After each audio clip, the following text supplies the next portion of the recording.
Hi, everyone. Happy Monday. Happy Monday. We're going to let you all kind of come in and get settled for this incredible virtual session. If you have access to the chat, let us know where you're virtually attending. We like to say in Office of Undergraduate Admission, good morning, good afternoon, good evening, because we know you all are tuning in from all over the globe. So let us know where you are visiting from. All right, we have San Diego, California. California is coming in strong, Maya. Oh, my goodness. Northeast, You see NYC? yes.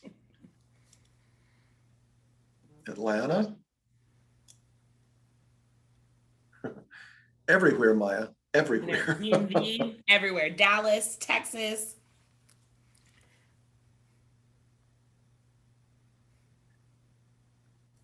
Some places I'd like to be on vacation. Yeah, they're saying some really great spots. Singapore, hello.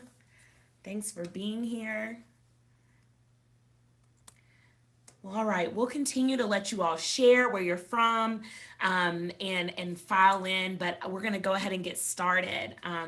So first of all, I just want to say congratulations to all of you students who are attending or parents, advocates who have a student that's been admitted. We're just so excited to have you all a part of our Eagle family and to welcome you in the fall. My name is Maya Walker. I'm Senior Assistant Dean of Undergraduate Admission at Emory. I primarily recruit Pennsylvania, Delaware, and all of Maryland except Montgomery County, very specific. But if you're representing MoCo today, I welcome you and I'm glad that you could make it. Just so you know, I am hosting today and I'm going to kind of be in the background. You're mostly going to interact with me in the chat and in the Q&A feature. But my wonderful colleague, Scott Allen, is going to moderate this fantastic panel. And I think I'm going to hand it off to him so we can get started. Thank you, Maya, and hello to everyone from all the places you're dialing in from. We're very glad you're here to be with us and on such important conversation topics as well. We host this panel every year in the spring as families are trying to decide the next step for all the young people you support. And it's a big decision, deciding where to go to college, not only from a intellectual academic fit, but really importantly from a home fit.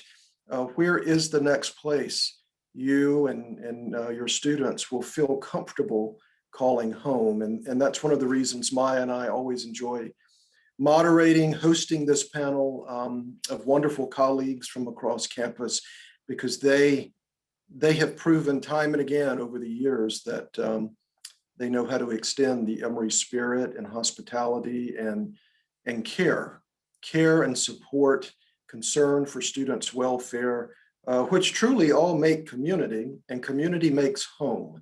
And that is what we try to support in this session with all the questions you've provided, questions we've been talking about as colleagues. But admittedly, 1 hour is not enough time to hold all of these kinds of topics, because these are what falls in the purview of all of our colleagues here in the work and service they have to Emory, are just really important moments in the human condition as we're helping grow young people as students and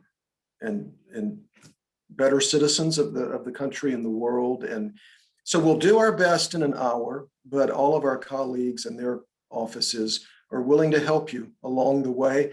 As you have more questions later on, Maya will give contact points for all of the offices represented. But we're glad you're here tonight for the beginning of this important conversation, and we'll do our best. As Maya said earlier, we're both here in the admission office. I've been at Emory in admission for 33 years, so I've seen lots of Emorys along the way. And I think Maya and I can speak on behalf of our colleagues, the 30 other admission officers for the university.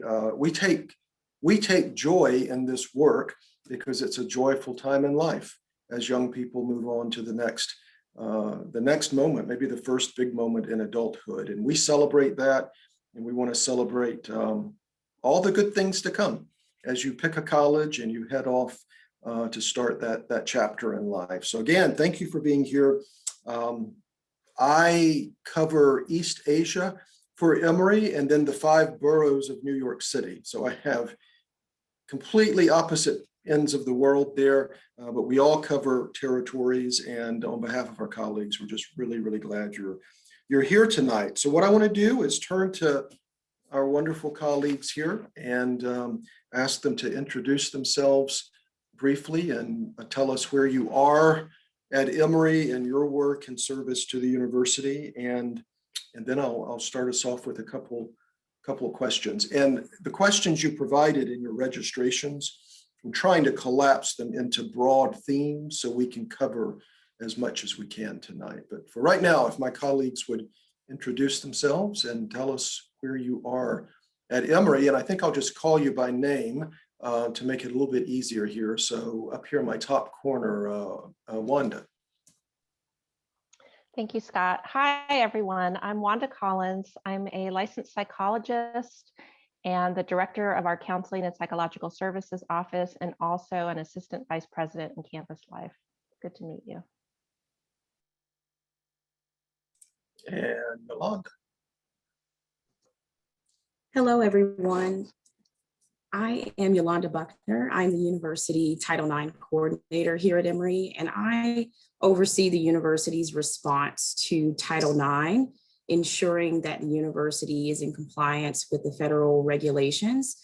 And for those of you who might not be familiar with the phrase Title IX is a federal regulation that governs how institutions must respond to any allegations of sexual harassment, including sexual assault. Thank you. And Bill. Hello, everyone. Welcome. Congratulations. My name is Bill Washburn. I am a sergeant with the police department at Emory University. I'm responsible for managing the police department's CALIA accreditation process, police department policy writing and management. I'm the internal affairs supervisor. I'm the police department website manager. And I also participate in preparing the annual Clary compliance report for the university. I've been with the police department for just under 15 years. That'll be this August. And I've been a member of the Emory community since I was born. I'm a second generation alum and employee. So congratulations from the hometown kid. Very nice. And Scott, whose name is easy for me to remember. Yeah. So unlike Sergeant Washburn, I only have one job. I'm Scott Roush. I am the Director of Residence Life on the Atlanta campus of Emory, and essentially then are sort of responsible for all of our residential students and their safety and sort of their connection to the campus outside of the classroom.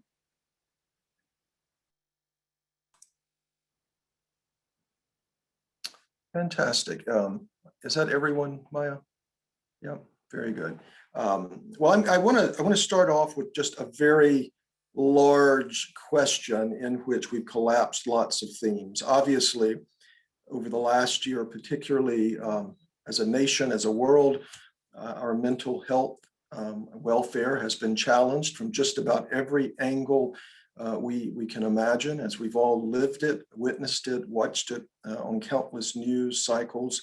Everything from literal health with the COVID crisis to our nation's own moment of social justice, greater awareness of racism, sexual assault. The list goes on in the human condition and in our world. So the question is, you all are great professionals. You've served Emory students for so long and so very well.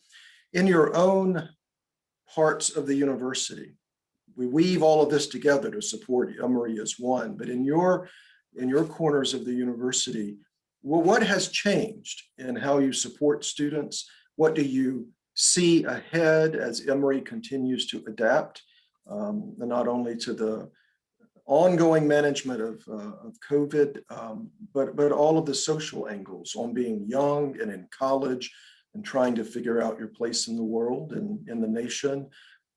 Talk to us a little bit about how your part of Emory is thinking new ways to serve our students.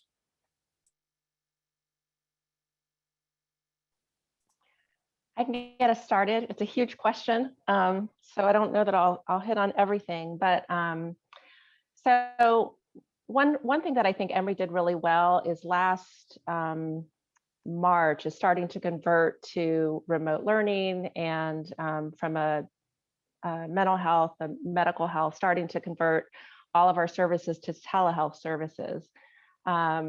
And we were able to do that so we could continue working with students. But over the summer, we started thinking about how are we going to help students who are outside the state of Georgia, or who are even outside of the country, get support that they need. And so one of the things that the university did was to put substantial resource into contracting with Timely MD, which is a vendor that has provided this year tele-mental health, like 24/7 talk now, that including students outside of the US can access medical visits via telehealth, and also psychiatry. So there was a lot of resources that went into that. And then on campus, we have a lot of collaboration that happens between departments. So we're working together in care teams to figure out how we support students. We're referring students to each other's offices. And I'm also part of an integrated health and wellness team that we're really trying to think about health, mental health, well-being broadly, and what are some of the messages, the resources that we can put in place to help students maintain good health and well-being so that it can complement their academic success. So there's a lot of comprehensive programs. We work a lot with Scott's team to provide training and support in the residence halls. And really everyone on this call, we work with a lot. So I would say the approach here is very comprehensive and thinking about well-being at also at a very broad level.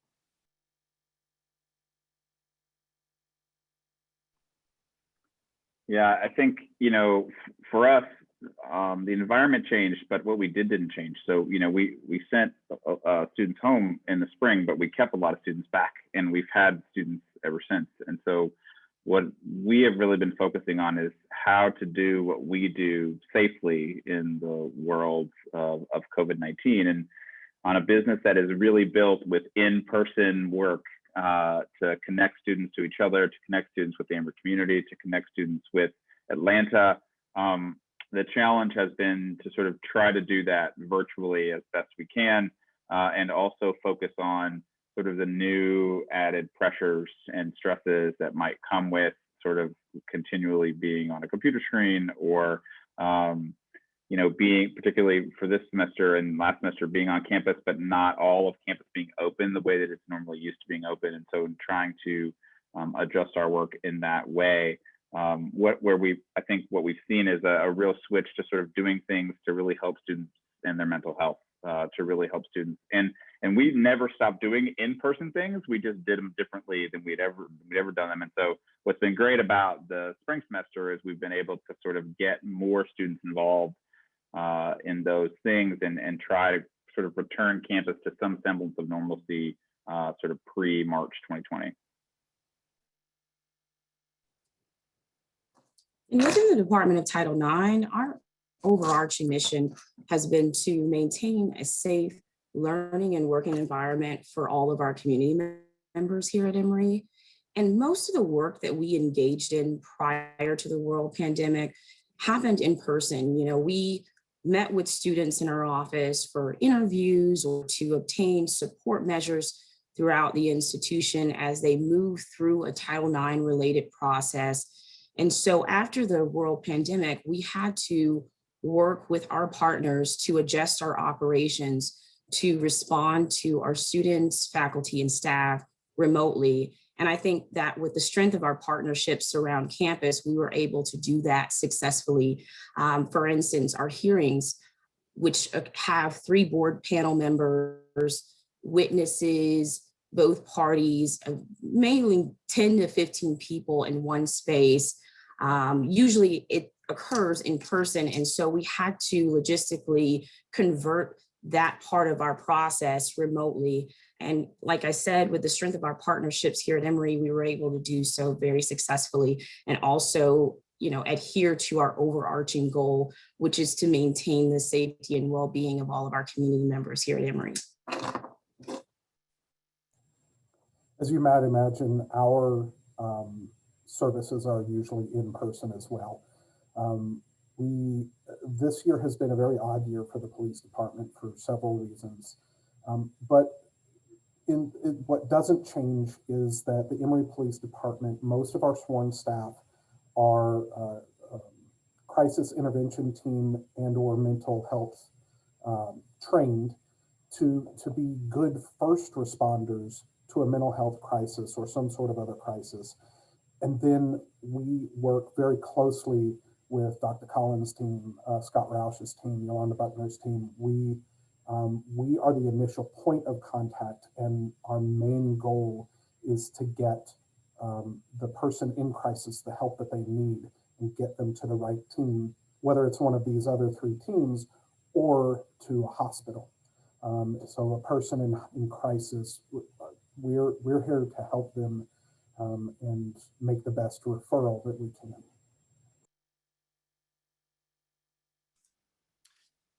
One of the first questions that we've had from the audience actually merges nicely with the theme of the trust between families and universities as we share responsibility in helping young people grow. And the question is, what do you wish parents would give in advice to students before they deliver them to colleges and universities? And I tell you, I really like that question, not only from the partnership angle, but also from the resource angle, because we all know as good citizens of Emory, there's so many resources. And I always think that's some of the good advice. Reach out, connect, and learn resources early on. But to our panelists here, what job should parents and advocates and others be doing right now before we take delivery in a few months? I can start. Read your email. No, that's we say that all the time. No, it's not. It's joking, but it's also like all jokes are grounded in truth. It is really a truth. We tend not to send superfluous emails. We might send verbose and ridiculously long emails, but ultimately, like, we believe everything in those emails to be necessary and vital to what your experience will look like on campus and at the institution. So, we hope that as we send those, that you and your students will read them to make sure that all the information that they're gathering is accurate for the experience they're about to undertake. I think, and the other thing that I would say for our world is just, trust yourself and reach out. Don't wait till something becomes a mountain when you need someone to help you. I think as folks who really enjoy helping people, and that's what we're here for, it's much easier to prevent or to solve a smaller issue than it is to create a solution for a larger issue that is going to take a lot more hands, a lot more resources. And so as you think about, losing your key, it's a very simple thing to lose your key. It happens all the time for students, but students tend to hide that, and they lose their key, and then somebody goes into their room accidentally and takes something that's on their desk. And then when we get there, the student's like, well, I couldn't lock my door because I didn't have my key. And so the thing is, like, if we'd have known about the key, we could have locked the door, which could have avoided whatever the issue that happened later on. And so ultimately for me, it's when you have those issues, reach out as soon as you can, because we No one's going to judge you. No one's going to make you feel smaller about it, because we know you're going to go through these things. That's what we're trained for. That's what we talk to our staffs about, is helping you. So just trust yourself and reach out when something is bothering you, and we can help. Those would be the things that I would say too. And read your email. I'll jump in here. One of the most important things when you go out on the town on the weekends, that sort of thing, is use the buddy system. Have a friend that you trust who will also be responsible. For on campus and around campus, we have blue light phones all over the place. There is the Livesafe app. You can find out more about that at emergency.emory.edu/livesafe. And Maya's going to throw that into the chat for us, I believe. That is an application that will provide multiple different safety features. Sign up for the text message alerts as soon as you get into the student record system. We have a safe ride service available on campus that runs on the hours available on the Safe Ride website. If incidents escalate to the point where you need a police escort, we can certainly work with you on that. Educate yourself about what's going on campus historically and this year. The Clery report, the annual security report and annual fire safety report, is available at clery.emory.edu. That's CLERY. That will tell you some of the breakdown by campus, a bunch of the policies that come from all over the university, and it'll break down some of the statistics. Now, you got to read those statistics and keep in mind that not everything gets reported to us, and not everything that gets reported to us qualifies to be in that report. Also available on the police department website, police.emory.edu. In the lower right-hand corner, you can find links to the police department statistics and a few select policies for the police department that will give you an idea of what our different campuses are, or what we experience on our different campuses. Finally, don't leave your phone or laptop sitting around. They grow legs.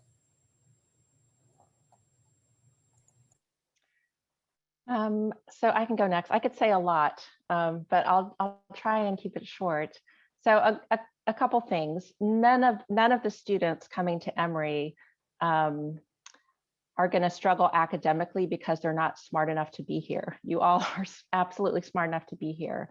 But what can happen sometimes is life challenges, right? Adjustment challenges, developmental challenges. So adjusting to living on your own, adjusting to developing good sleep hygiene, not because your family is telling you to go to bed, but because you know that you need to get to bed on time so that you can be alert in class and study.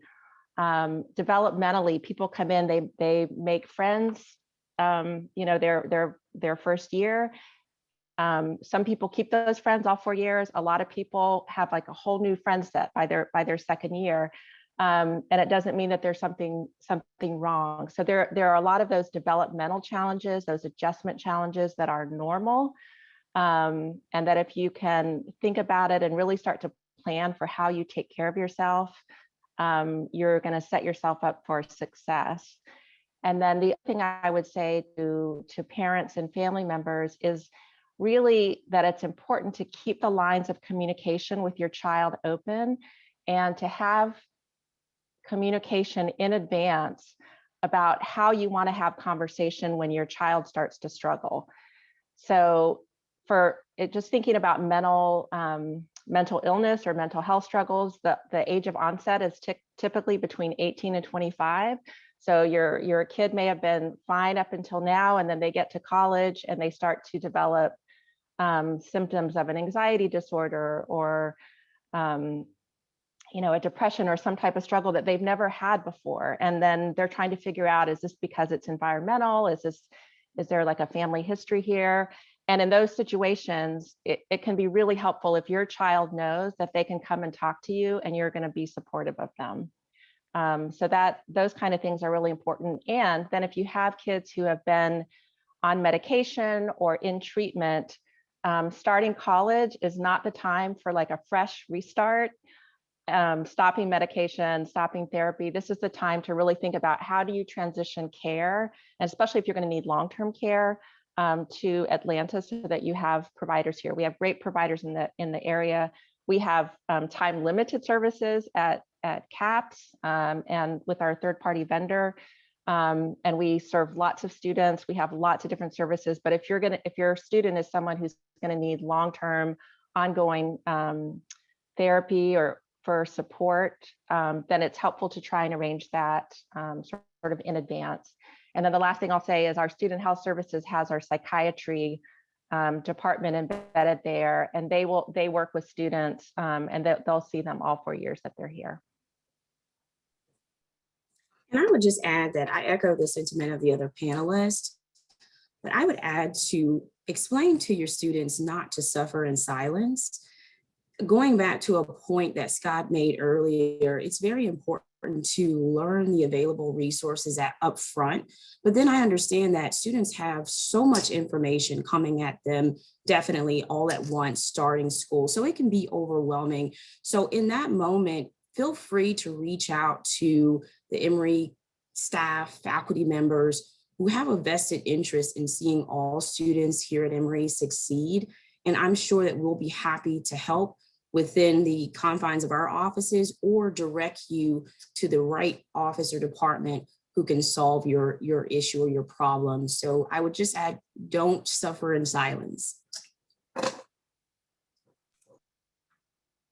Thank you for those reflections. And as you all were thinking about that question, we had a number of questions come in, all really good from different angles. So I'm gonna toss 4 of these questions into the panel here, and not everyone needs to answer, but if you feel from your part of Emory you've got a particularly good look on this, it would be really helpful to hear from you. And I thank the audience for being so active already. I've shifted from my list of prepared questions very quickly to these live questions. They're really good. The first one, and let me give you the 4 I've picked out and then jump in. It's a data question, and I think it relates to the Clary report. A parent asking, why do you have more of this than that compared to other universities? And I think that gets a little bit at how much of Emory is spread out, and it's all owned by Emory across the metro. What is normal? What is a normal perspective on what you are anticipating in college? That relates to, my child may want to take a gap year because we don't think Emory is going to be normal in the fall. So speak to us on what is normal in college. A question about what's the healthiest way to pick a roommate. And then the last one was a question about, is it worth being in a fraternity sorority given the risk? But I want to broaden that question to sort of a group think mentality in college, when students are associating their identities with all sorts of different groups in college. What is healthy and normal in terms of identifying in college? So those were 4 very broad questions that I think are very interesting from our audience. If I may, I'd like to tackle the statistics question first, the 310 incidents. When you're reading the Clary report or the Emory Police Department statistics, please make sure that you're noting which campus you're looking at. We are a very large institution, as Scott mentioned. The Clary report covers, I think it's 7 campuses. It will be increasing by 2 campuses for this coming fall.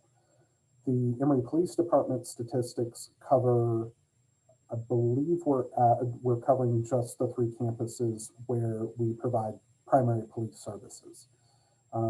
It's important to note as you're reading those reports where those are taking place. Without getting into the specific incidents, if you have further questions, please feel free to reach out to us at the police department. That's police@emory.edu for the email address, or you can follow up with our Clary compliance office. As to why our stats may be higher, we believe in honesty. Honesty is built into the Emory way. And we're going to put the numbers in the report that we get.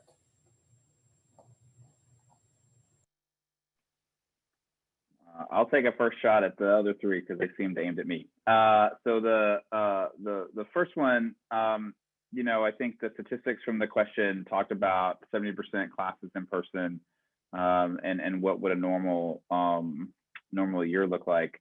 You know, we're going to be full. We're going to have full occupancy in our residence halls. So even though only 70% of the classes will be occupied, we're still going to have 4,400 students living on campus in the fall. And so campus will feel about as normal as it can in the pandemic world, because there will be more students here, because we're about at 1,900 at the moment. And so, you know, given the way the pandemic sort of treated us early on last year, we sort of had this pivot that happened in July where we realized what our campus population was going to be, which gave us about 4 weeks to build a process and an experience for students in a way that we had never built it before. So given that we've done it before now, and then also that we already know that we're going to have a full slate of students in the residence halls, we are working tirelessly to try to create as normal, I mean, that's a tough word, but as normalized an experience as we possibly can for students in the fall, including trying to help our students who are rising sophomores now go through some of the acclimation things that they did not get to go through in the fall of 2020. So we are mindful that your students are excited to be back, that they want to be engaged with each other, that they want to do larger things outside with one another, larger things inside with one another. And you know, we're going to be dining in a different way than we're dining now. So those natural intersection points will be built back into the system. The one that will be a little bit less in the fall of 2021 is that there won't be 100% of students headed off to class every second as they are now, and then they sort of, you know, they sort of intersect as they come to and from, you know, our classroom buildings. But there's going to be a pretty large number of students doing that. So you know, most of your students will have an in-person class. They might not all have in-person classes, but that point of sort of natural intersection, being out in the campus, experiencing the student center, experiencing the quad, experiencing the sort of loveliness that the campus at Emory has, the rec center, all of that stuff is going to happen in the fall. It won't look probably like pre-spring of 2020. We're probably 8 to 12 months away from that, but it will feel as close to humanly possible as we can. And so I think that's a decision that your students are going to need to make. But if they come to campus, I can promise you that they will have an experience that will be as close to what pre-COVID experience would be on our campus. And then the second question was about roommates. There is no magic equation for picking a roommate. You know, having done this for over 20 years, I wish I had one, because I would be I'd be a millionaire, but I'm not. And so, you know, I think you know, there's a lot to be said for not knowing who your roommate is until you get here, because then you kind of both have to figure it out together. Also, there are students who really have enjoyed being together and understand what it's like to go through their experience in their home schools and in their home cities, and they come together because then they say, well, okay, well, at least I got somebody, right, who knows exactly still who I am and what I stand for.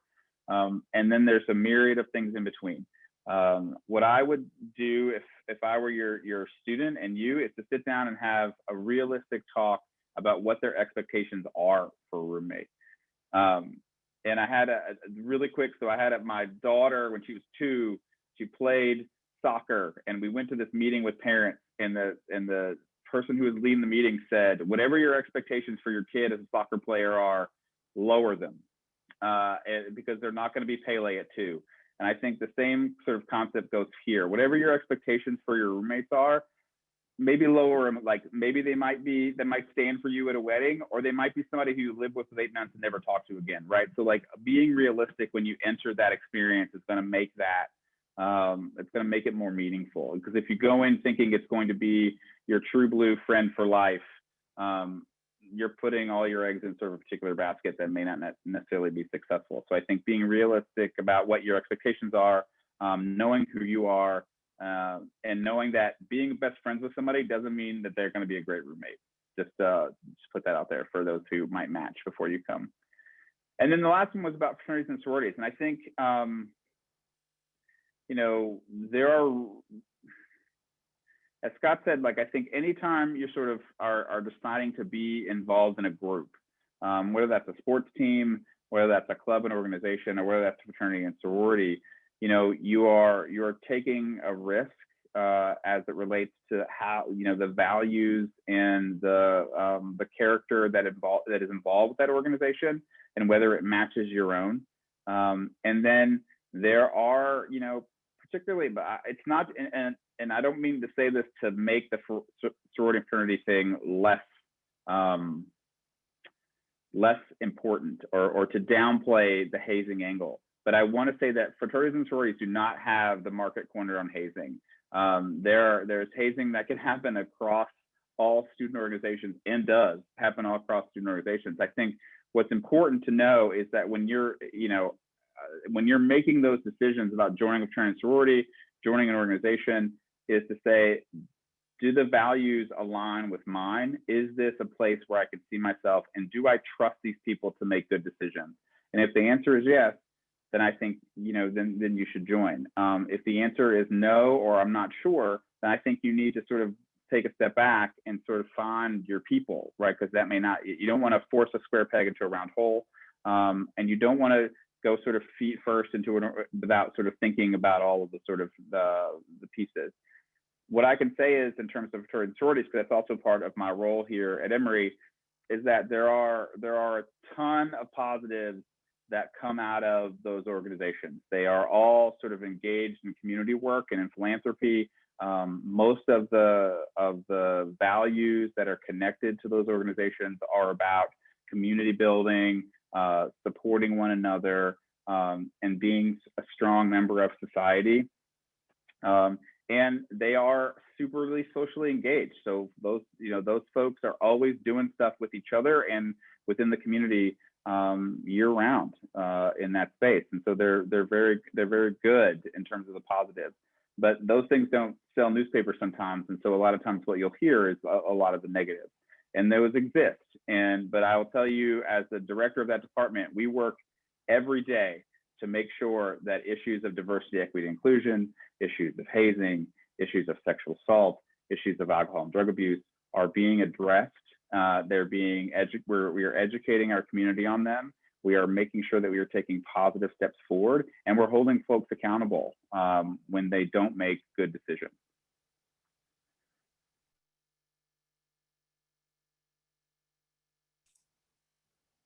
Anyone else on those topics? Wanda, Yolanda, am I good to move on to the next question here? Yeah. So we've had a series of questions to come in concerning the broad topic of racism, which of course is endemic, not to just one community, throughout the life of the nation, the world for that matter. So the question is campus-based, Atlanta-based. How do we support students? How do we handle incidents thereof? And I would take liberty here again and broaden the question to ask our panelists to help families understand, how do we help students invite lots of people into their lives, into their world? Because obviously students are coming from all kinds of communities across the world when they arrive at Emory, and they're meeting some people for the first time. They're meeting some groups for the first time. And that in and by itself is not racist, of course, but helping us all connect as a community and as human beings. The one thing we all have in common, we are human beings. To talk to us a little bit about your observations on Emory's culture, our practice, how we've responded in the last year. And this spans all groups. We've obviously had questions focused on the Latino Black community. We've had questions recently, most recently, on Asian Americans. So if you could help the audience understand where we are as a university and on this very important, very large topic that matters in the life of a college. So I can get us started. I mean, one thing I'll say is President Fenves, who's been with us for a year now, when he came in, he was very clear that looking at racial justice and social justice and doing diversity, equity, inclusion work was a priority, and created different committees that are looking at the history of racism and slavery at Emory, like a lot of other institutions are across the country. And so there's been, I think, leadership around this issue, which has been really important. Our vice president in campus life, and Kugalai, has been, this has been something that she's been very focused on. This year in particular, we've added staffing in our Office of Racial and Cultural Engagement. We've included a staff member this year to look at APIDA students and renovating the spaces for our students of color. And there's a plan underway to do like a major renovation, which is very exciting, to have spaces for our Black, Indigenous, and other students of color. So all of that work that's happening right now is really exciting. I will say, from a mental health perspective at CAPS, we have a diverse staff, and we're also working from a social justice framework. So a lot of our outreach, our groups, our clinical service delivery is really focused on students from marginalized and underrepresented populations. So we have specific support groups for like a sexual and gender diversity group, for Black students, for general students of color. We have a couple of therapy groups for Black graduate students. And so I think there's a lot of awareness that we need to make sure that we're inclusive and thinking about all the different populations of students that we have and how we need to support them. And also, because we're in Atlanta, in the South, and sort of the home of the civil rights movement, there's a lot of connection to resources in Atlanta. Dr. King, this was his home, and there's lots of places where you can go in and around Atlanta to learn about the history of race in America. So I think if that's something where you're interested in getting support or learning more, or sort of expanding your awareness of your own racial identity, whatever, and intersecting identities, Emory is a really good place to do that.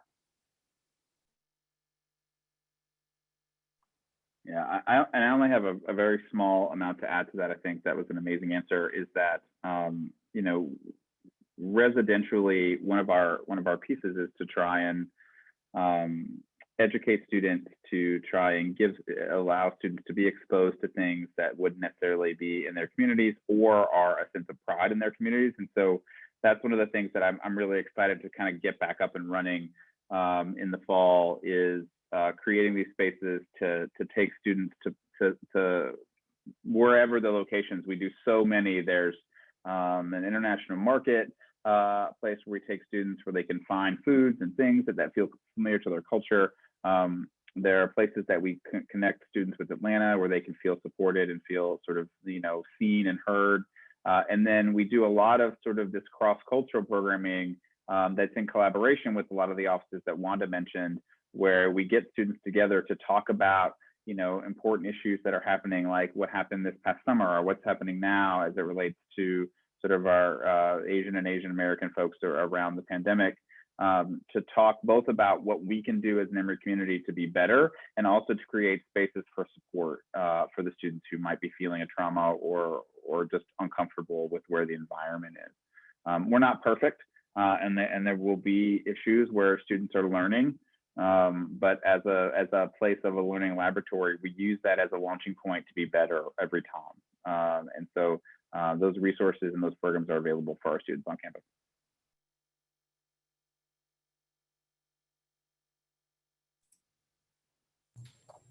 There was a bit of a safety element to those questions. Um, just the basic safety tips that you've tried to give your kids as they grow up, for the parents, and for the students, the safety tips that your parents feed into you over and over and over again. Be aware of your surroundings, be on the buddy system, and when things, when greater society is becoming less safe, do try to stay closer into campus. Hopefully we'll be seeing the current tensions start to fall off.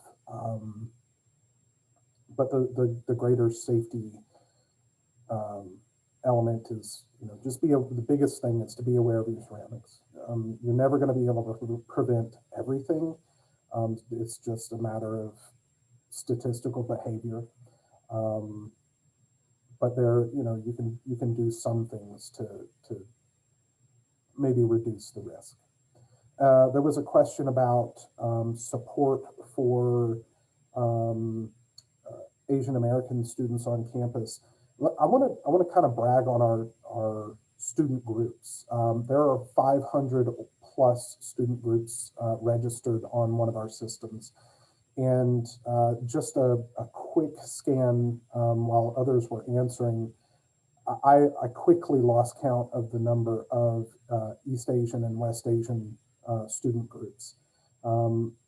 We have a very diverse community. It's one of the most diverse places in Atlanta, and we're very proud of that, and the student groups reflect that. So you should get peer support. You'll have support from the administration. You'll have support from the various support services like the police department. All of that support is there.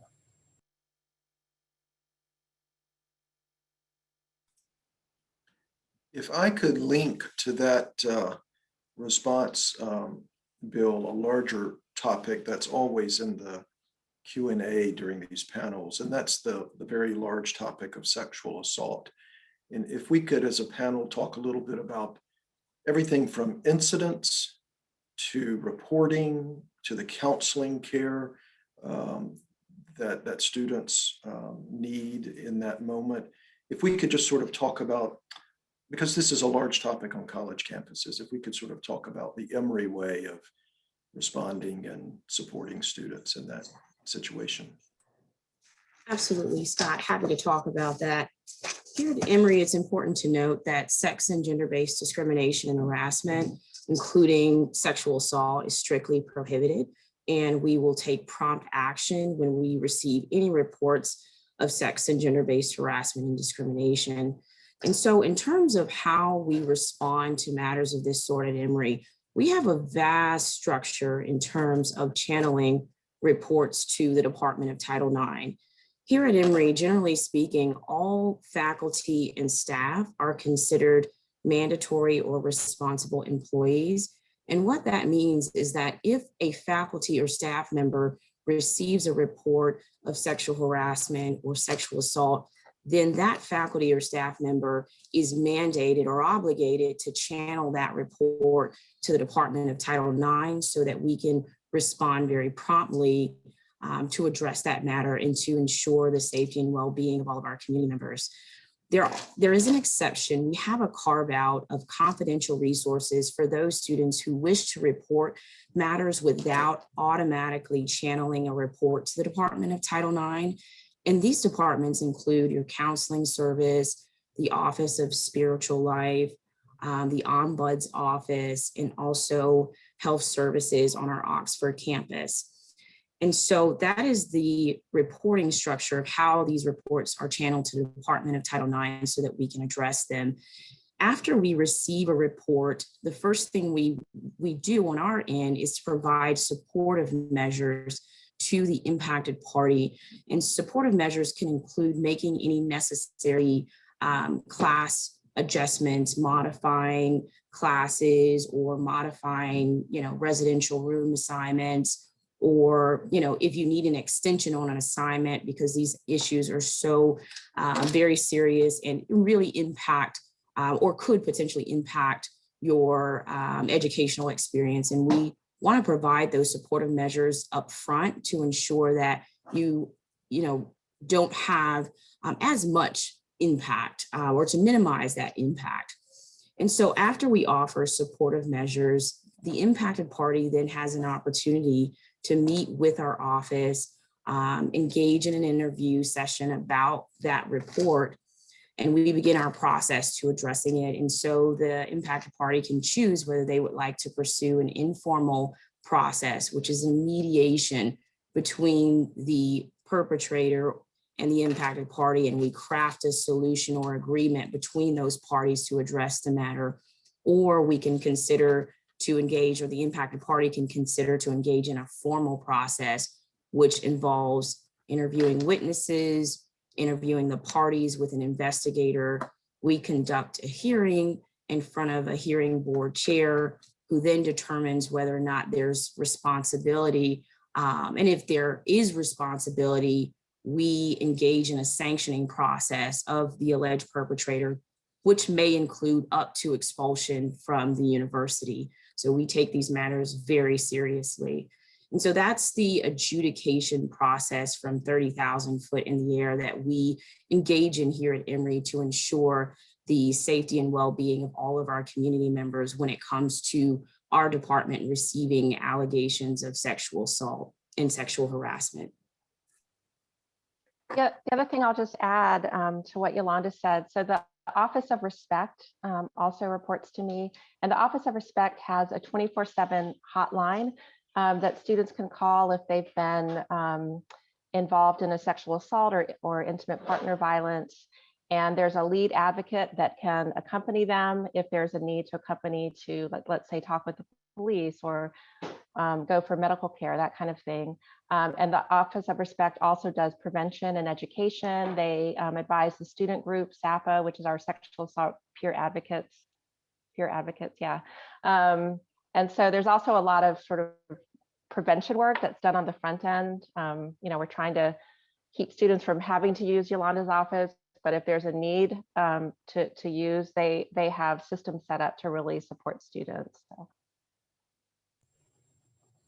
From the law enforcement perspective, we are here if the victim wants to use the services, wants to press charges.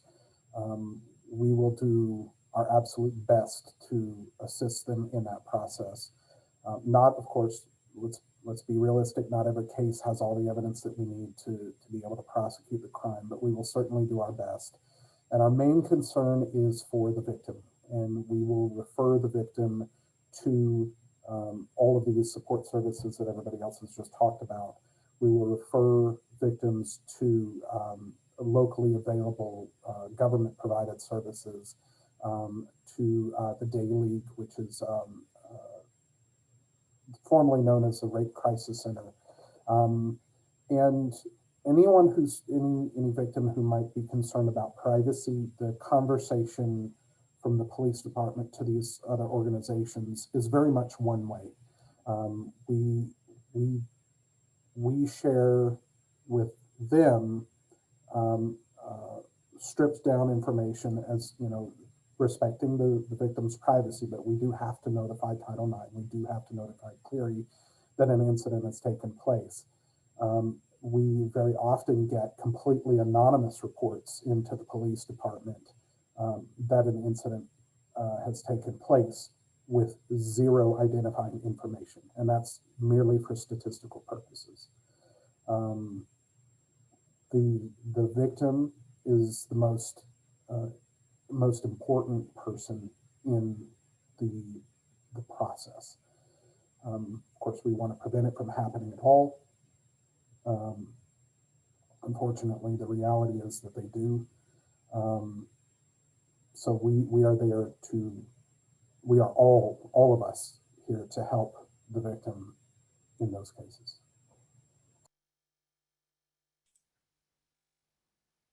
Unrelated, couple quicker questions.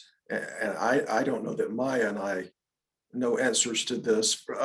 Will Emory require students to be vaccinated? And should they arrive with a quarantine bag if they have to be moved to the Emory Hotel for quarantine? I feel like I don't know that anyone has those answers right now. Yeah. I would say we're following the CDC guidelines. You know, the CDC is literally our next door neighbor. And we have a team of specialists, many of whom you've seen on the news whenever there's news stories about COVID, because we have a lot of expertise in that area here at Emory. So that's evolving, right? Everyone now in Georgia who's 16 and older is eligible for a vaccine. The assumption is that people will be vaccinated, most of the campus when we come back in the fall.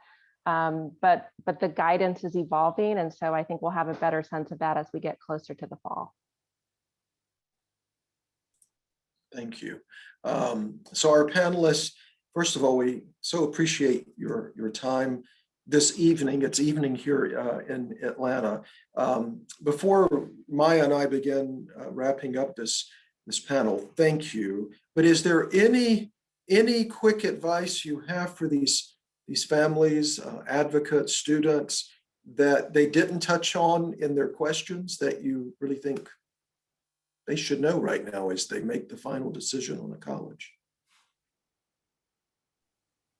I'll say three things. One, I think Emory is just an amazing place. So I just want to put in a plug for that. I just think it's a great place if you end up here. So I'll just say that.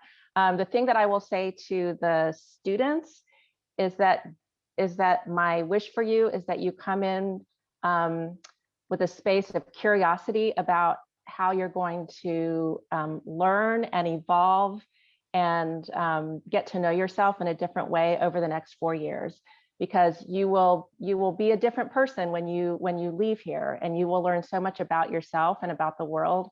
And that's a really great thing and an exciting thing. Not always an easy thing. It definitely comes with some challenges.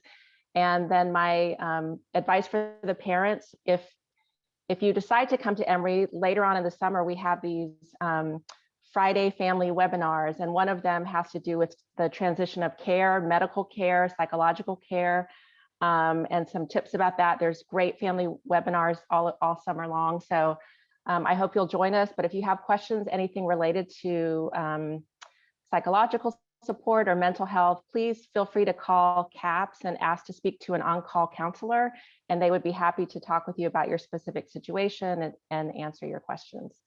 Thanks. Yeah, I don't have a lot more to add to that. I think that's a great, I will second that. I think Atlanta and Emory are an amazing place to spend 4 years of your undergraduate or more of your undergraduate career, or master's, or whatever the future will bring for you. I think Atlanta is a wonderful place to do it. I think the other piece, and this is for all of the folks, both students and parents on the call, is to work on building relationships, whether you choose to come to Emory or whether you choose to go to another place.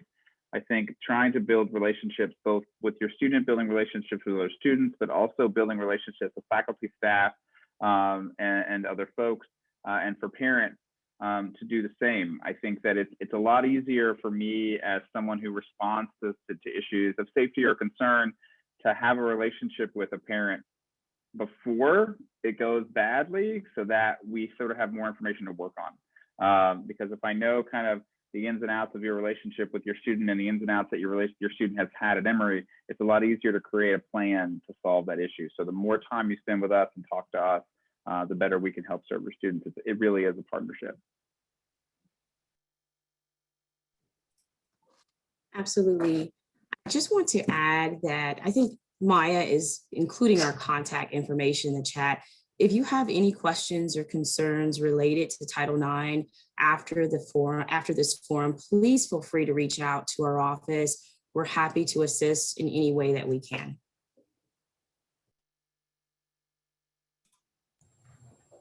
I don't have any further advice except that, from a very biased perspective, I think Emory is your best choice and you should definitely come here. The biggest thing I can say is I know there are follow-up questions. I know there are things you'll think of in an hour once we're done.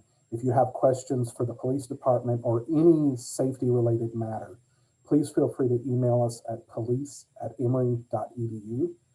And we will either answer them directly or forward them to the appropriate various emergency organisms within the organizations within the university, the chemical emergencies, the fire safety unit, et cetera.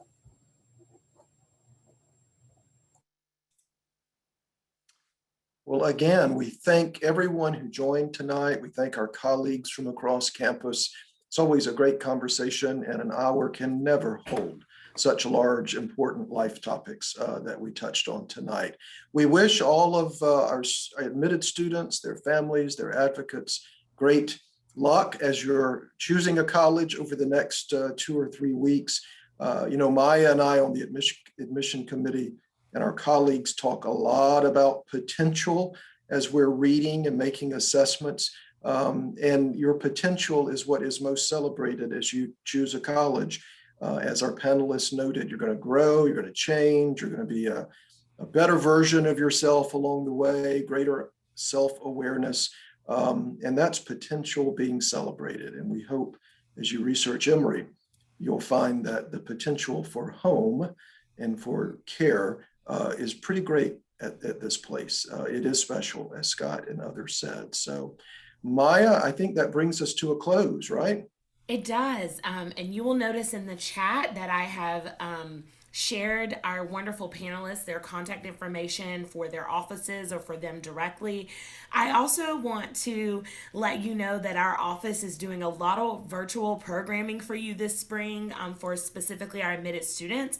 And it is at www.emoryadmitted.com where you can see all of the other mini sessions that we are hosting, including our presidential series that highlights our different faculty. We have different diversity sessions coming up, student panels, as well as career and internship counseling coming up on April 15th. We know your students have a lot of questions about postgraduate life, even though they haven't got to campus yet. We love the eager beavers. But thank you all so much for joining. And if you need us in the Office of Undergraduate Admission, you know where to find us. Have a good evening.